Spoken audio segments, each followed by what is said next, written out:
Kibaba Muhammad! Sporting! Ya kama Kenya jabane aigalu. Sporting! Ya tire jenne undana sosolu. Sporting! Ya tire jenne undana sosolu. Sporting! Okayu bikayuti sporting ya opanu. He takes the double. Kennedy Sabakile, a new Olympic record. Tyrannis Tababa confirms her state. Tole dhaggeeffattoota keenya walitti deebineerra 83 biyyaalessa Itoophiyaa har'a tapha gulaallii waancaa Afrikaatiin garee dubartoota Buruundii wajjin morkata. Tapha duraa jimaata darbee tokko qixa ba'uu isaanii ni yaadanna istaadiyoomii Abbaa Biqilaa Finfinneetti taphatanii har'as irra deebiidhaan istaadiyoomii kanatti taphatu. Sa'aatii 9 irraa taphichi eegalee akka taphatamu Federeeshiniin Kubbaa Miilaa Itoophiyaa beeksiseera. Taphicha haadholiin murtee lammii Maadaagaskar ta'an akka dursanus Federeeshinichi beeksiseera.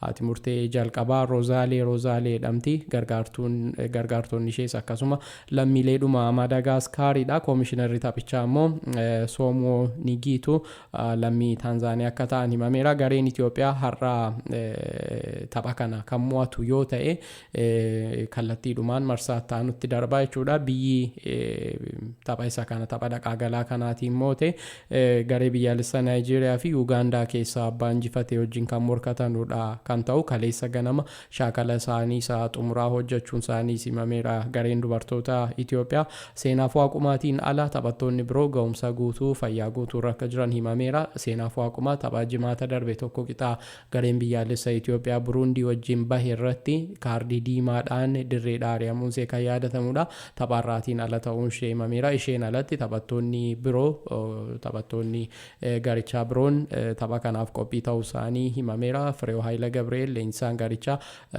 dheengadda tokko qixa eegga bahaniin booda tapha isa kanaatiif tapha deebiitiif haalaan qophoofnee deebina dogoggoroota keenya hanqinoota keenya fooyyessinee dhiyaanna jechuun dubbataniiru. Sana dura garuu tapha Buruundii wajjin jimaata taphataniin dura torbee darbe keessa jechuudha yaada yeroo kennanu akka garee waancaa Afrikaa irratti hirmaachuu fi taphatuutti miti kan qophoofne iddoo shaakalaa dhabuu dirree dhabuu wajjin wal qabatee rakkachaa turre ga'umsi qaamaa taphattootaas wal madaalaan turre jechuudhaan dubbatanii turanii. Dhuguma immoo taphicha tamsaasa kallattiin ilaalaa akka turretti taphattoonni garee biyyaalessa Itoophiyaa baay'ee si'ataa hin turre. Tapha dheengadda jimaata darbe qixa ba'an irratti tapha irraa irratti ga'umsa akkamii mul'isu kan jedhu immoo kan ilaallu ta'a jechuudha. Sa'aatii 9 jalqabe. Gama biraatiin gareen kubbaa miilaa bulchiinsa magaalaa Baahar Daar gara Tuuniiziyaa imaluudhaaf danqaan isa mudachuu Soccer Itoophiyaan gabaaseera.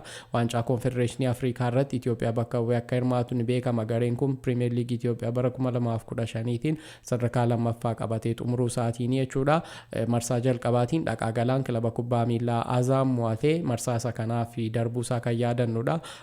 Kilaba Afrikaa wajjin taphata kilaba Tuuniiziyaa wajjin jechuudha. Dilbata dhufu taphni kun kan inni qabu tapha jalqabaa Finfinneetti gool 2-0dhaan mo'achuu isaanii yaadanna. Gooliiwwan Baahar Daar ittiin injifate lamaanuu Habtaamuu Taaddasaa ture kan galche. Amma garichi gara Tuuniiziyaa imaluudhaaf adeemsa qophii isa barbaachisu embaasii Tuuniiziyaa wajjin mariirra jiraatus akka rakkoon isa mudate beeksiseera. Hojii gaggeessaan kilabichaa obbo Luul Fiqaadee Soccer Itoophiyaatti yaada kennaniin viizaa argachuudhaaf akka rakkatanidha kan himanii.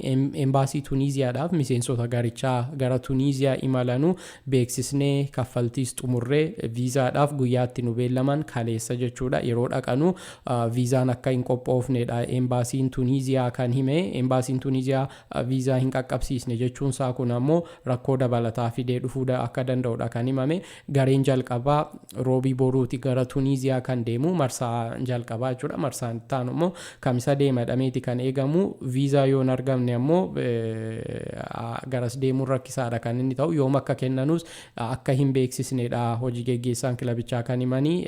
Kanaan alatti baankiin ammoo kibxata har'aatti sharafa biyya alaa yookaan doolaara isaaniif laachuuf kilabichaa fi laachuudhaaf beellama akka qabee fi isa kana immoo milkeeffachuudhaaf dirqama imaltootaa fi viizaan sun argamuu qaba yookaan dhiyaachuu qaba. Sharafa biyya alaa gaafatame kana baankiin har'a beellame immoo yoo yeroodhaan viizaa qabannee hin deemne argachuu hin dandeenyu. Sana booda immoo roobii boruutii fi kamisa immoo ayyaanota lamaatu jira.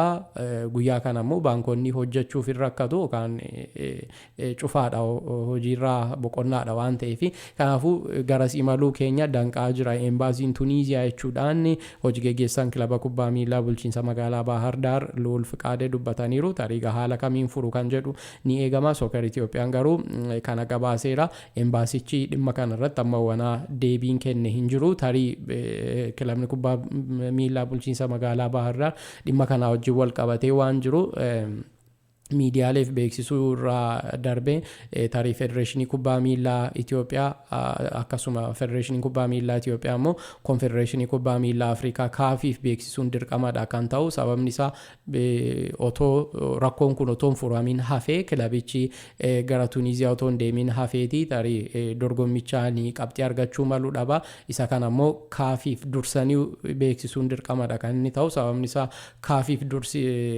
erga barfatee booda beeksisee dursitanii beeksisuu qabdu ture yaadota jedhanuu fi tarii kilabichi qabxii jalqabaa dirree ofii irratti galmeesse kanaan carraa darbuu bal'aa garee qabudha. Adabbiif saaxiluu yookiin immoo qabxii duraa galmeesse kan akka inni dhabuu fi dorgommichaan ala akka isan taasisne kan shakkisiisudha. Tarii har'atti yoo rakkoon viizaa wajjin wal qabate kun furamuu baate jechuudha. Tarii kilabichi haala amma jiru kana federeeshinii kubbaa miilaa Itoophiyaatti beeksisee federeeshiniin kubbaa miilaa Itoophiyaa immoo konfedereeshinii kubbaa miilaa Afrikaa kaafiif beeksisuu waan qabanudha kan fakkaatu. Maalumaafuu rakkoon akkasii kilabichaa ammatti mudate akka jirudha kan himame. Odeeffannoo biyya keessaa kan biraatiin waancaan Sidaamaa kaleessaa goolabameera. Hawaasaatti dorgomamaa ture. Fulbaana 5 eegalee dorgomamaa ture kaleessa xumurameera. Kilabni kubbaa miilaa Machaal shaampiyoonii dorgommichaa ta'eera. Kaleessa tapha waancaatiin bunni Sidaamaa fi Machaal walitti dhufanii Machaal 1-0dhaan injifateera. Daqiiqaa 40ffaa irratti Barakat Dastaa goolii inni galcheen Machaal shaampiyoonii kan inni ta'e. Tapha sadarkaatiin guyyaa Walaayittaa Dichaaf Hawaasaan yeroo tapha idilee tokko qixa eegga bahaniin booda peenaaliitiidhaan Hawaasaan 6-5 mo'atee sadarkaa sadaffaa qabatee xumuruunsaa kan yaadatamudha. Machaal waancaa kana injifachuun alatti taphataan gaarichaa kana amma arkine taphataa cimaa dorgommichaa jedhameera. Goolii hedduu galchuun ammoo Biiniyaam Fiqiree Walaayittaa Dichaarraa goolii 4 badhaafameera. Goolii egaa cimaa jedhamuudhaan ammoo goolii egaa Machaal Aliyoozii Naafiyaazii badhaafameera. Isaan alatti leenjisaan gaarichaa Gabra Kiristoos Biraaraatis akkasuma leenjisaa cimaa jedhamaniiru. Waancaa naamusaa ammoo kilaba kubbaa miilaa Walaayittaa Dichaatu fudhatee dorgommiin waancaa Sidaamaa kun haala kanaan goolabame. Gama biraatiin waancaa magaalaa Finfinnee 17ffaadhaan ammoo kaleessa taphoonni walakkaa xumuraa 2 taphatamaniiru.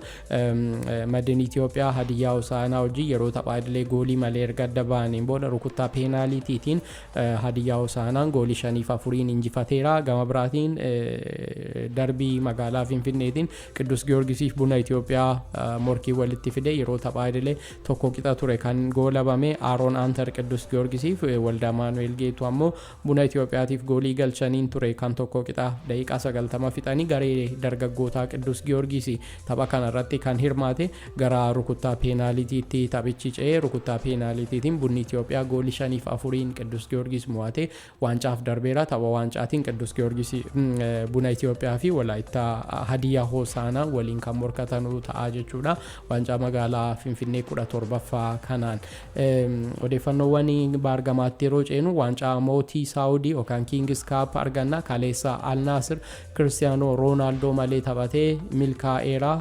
Goolii 5-1 garee diviiziyoona 2ffaa liigii Saawudii keessa kan taphatu Ohod injifateera. Gooliiwwan 5 Al Naasir Sadio Maanee boqonnaa dura daqiiqaa 16ffaa irratti peenaaliitiin galche. Sana booda taphattoonni Ohod qixxeessanii tokko qixa boqonnaa bahanii turanii boodarraa boqonnaa booda sochii jiru haalaan kan to'ate Al Naasir Seko Fofaanaa daqiiqaa 60 lammaffaa irratti achi immoo Taaliskaan 73ffaa irratti daqiiqaa 81ffaa irratti ammoo Ahmed Yahyaa fi 86ffaa irratti Saamii Alnaajaay goolii galchaniin Al-Naasir Cristiano Ronaldoon jiraachuu baatus goolii 5-1 Ohod injifateera.